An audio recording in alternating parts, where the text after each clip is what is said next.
اپنی نئی نویلی سانولی رنگت کی بیوی کو دیکھ کر اس کا دل بجھ سا گیا۔ وہ دل کو موہ لینے والی بیوی چاہتا تھا، مگر اس کی دلہن میں تو کوئی کشش ہی نہیں تھی۔ اس کے اندر سرد جنگ کا سلسلہ جاری تھا، دماغ جیسے معاف ہو رہا تھا۔ کتابوں کی ترتیب کے بعد عمر زلیخا کی طرف پلٹا اور بولا، دیکھیں، میں کتابی کیڑا ہوں، آپ کے لیے ایک کتاب کا انتخاب کیا ہے، تحفۃ العروس۔ یہ صنف نازک کی موضوع پر پہلی جامع اور دلکش کتاب ہے۔ امید ہے آپ اس سے بھرپور فائدہ اٹھائیں گی، انشاءاللہ۔ زلیخا جھکے اور دھیمے لہجے میں صرف جی بول پائی۔ زلیخا جوان، جذبات، احساسات رکھنے والی لڑکی تھی۔ اس کے رویے کو سمجھ گئی اور لباس تبدیل کرنے کے لیے کونے میں پڑے سوٹ کیس کا رخ کیا اور سفید کاٹن کا سادہ سا شلوار قمیص نکالا اور دعا پڑھتے ہوئے وہ واش روم کے اندر تھی اور پھر دیوار کے ساتھ لگ کر اپنے بے قابو آنسوؤں کی جھڑی کو نہ روک پائی۔ خوب آنسو بہا کر شاور لیا اور باہر نکلنے سے پہلے چاروں طرف دوپٹہ لپیٹ کر ماتھے پر ہلکا سا گھونگھٹ نکال لیا۔ باہر آئی تو عمر عشاء کے لیے جا چکا تھا۔ اس نے بھی عافیت نماز میں ہی جانی اور پوری خشوع کے ساتھ نماز شروع کر لی اور اپنی نماز کو تسلی سے مکمل کی۔ اپنے مرے مرے ہاتھوں کو اپنے رب کے سامنے عاجزی اور انکساری سے پھیلا دیا۔ اے میرے رب، میرے شوہر کے دل میں میرے لیے محبت اور الفت پیدا کر دے، مجھے ان کی نظروں میں پرکشش بنا دے، آمین۔ آنسو تمام بند توڑ کر لگاتار اس کے سوتی دوپٹے کو گیلا کیے جا رہے تھے۔ ایک دم آہٹ سن کر اس نے اپنے چہرے کو رگڑ ڈالا اور لپک کر بستر پر پڑی تحفۃ العروس کے اوراق الٹنا پلٹنا شروع کر دیے۔ دوبارہ سے مردانہ سلام نے اس کے دل پر دستک دی۔ عمر نے پکارا، سنیں۔ اس پر زلیخا کی جھکی جھکی گردن سے جواب آیا، جی۔ عمر بولا، آپ نے کھانا کھانا ہے؟ میں امی کو بولتا ہوں آپ کو گرم کر دیں۔ جی نہیں شکریہ، مجھے بھوک نہیں ہے۔ 2 دنوں سے سفر کی تھکاوٹ ہے اور آپ بھی لمبے سفر سے آئی ہیں، آرام کریں۔ زلیخا کسی روبوٹ کی طرح اٹھی اور بستر کے ایک کونے میں لیٹ کر خود کو اپنے دوپٹے میں لپیٹا اور اذکار مسنونہ میں مشغول ہو گئی۔ ادھر دوسری طرف بھی یہی سلسلہ جاری تھا۔ نیند کے آثار دونوں طرف دور دور تک دکھائی نہیں دے رہے تھے، لیکن راہ فرار کا یہی ایک ذریعہ تھا۔ زلیخا بار بار اس نقطے کو سوچے جا رہی تھی کہ کیا میری نادرہ والی تصویر عمر کو نہیں دکھائی گئی، جبکہ ان کی امی جان نے ممانی سے خاص درخواست کر کے عمر کو دکھانے کے لیے دی تھی۔ پھر آخر کیا ہوا ہے جو ان کی آنکھوں میں میرے لیے کسی قسم کے جذبات نہیں ہیں؟ مجھے تو ان لوگوں کی تصویر دکھا دی، پر اپنے بیٹے کو کیوں نہ دکھائی؟ میں تو رشتوں سے ترسی ہوئی ہوں۔ بچپن میں والدین کا انتقال، نہ کوئی بہن نہ کوئی بھائی، اور اب شوہر ملا ہے، وہ اتنا قریب ہو کے بھی کوسوں دور ہے۔ دل میں ٹھیس اٹھی اور آنکھوں نے کھل کر برسنا شروع کر دیا۔ دل شدت غم سے نڈھال تھا، اور وہ اس رشتے سے خوش نہیں ہیں تو میں کبھی ان کو مجبور نہیں کروں گی۔ ہاں، اپنے حقوق ضرور پورے کروں گی جو کہ میری تربیت کا حصہ ہیں۔ رات کے 2 بج رہے تھے۔ زلیخا چپکے سے دھیمی چال سے کمرے سے نکل کر واش روم میں گئی، اچھی طرح سے وضو کیا، چہرے پر ٹھنڈے پانی کے چھینٹے مارے اور واپس خاموشی سے کونے پڑے جان نماز پر کھڑی ہو گئی۔ نوافل میں طویل قیام کے بعد اپنے مرے ہاتھ اپنے رب کے سامنے پھیلا دیے۔ پھر وہی برسات کا سلسلہ اور سینے میں تڑپ، کنٹرول کرنے کی کوشش کی لیکن بے سود۔ اپنی پیشانی کو دوبارہ سجدہ ریز کر دیا اور خوب گڑ گڑائی، میرے مالک، میری اس آزمائش کو آسان کر دے، بے شک تو ہی مشکل کشا ہے۔ طویل دعاؤں کے بعد دل میں اطمینان محسوس ہونے لگا۔ اتنے میں فجر کی اذان سنائی دی۔ عمر تو نہ جانے رات کے کس پہر نیند کی گہری وادی میں اتر چکا تھا۔ اب زلیخا اس شش و پنج میں تھی کہ عمر کو اٹھاؤں یا نہ اٹھاؤں۔ سوچ بچار کے بعد زلیخا نے عمر کے پاؤں کو ہلکا سا جھنجھوڑا، لیکن وہ گھوڑے بیچ کر سو رہا تھا۔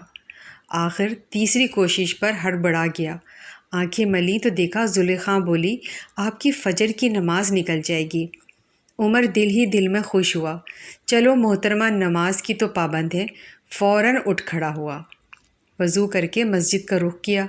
زلیخا نے فجر ادا کی اور تلاوت کلام پاک شروع کر دیا۔ زلیخا کی تلاوت نے عمر کو دروازے کے باہر کھڑے ہو کر سننے پر مجبور کر دیا۔ اتنی خوبصورت آواز اور شیریں لہجہ اس نے آج تک نہ سنا۔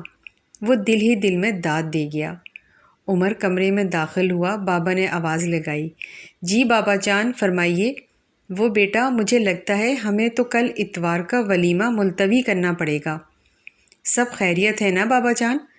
تھوڑی دیر قبل تمہارے پھپھا کا فون آیا تھا، تمہاری پھپھو کافی بیمار ہیں، اس لیے مجھے کھاریاں جانا پڑے گا۔ بابا جیسے آپ بہتر سمجھتے ہیں، امی کی آواز آئی۔ باجی نصرت کے ساتھ میرا بہت اچھا وقت گزرا ہے، زندگی موت کا کوئی بھروسہ نہیں، لہٰذا میرا جانا بنتا ہے۔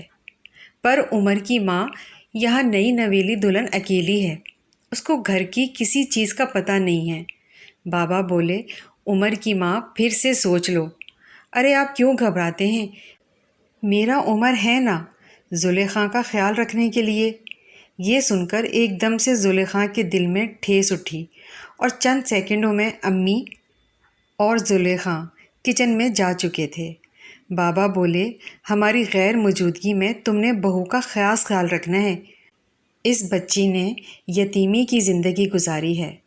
بابا آپ گھبرائیں نہیں، میں آپ کو شکایت کا موقع نہیں دوں گا۔ بہو کو تھوڑی دیر باہر لے جانا یا ایک چکر مری کا لگا لینا۔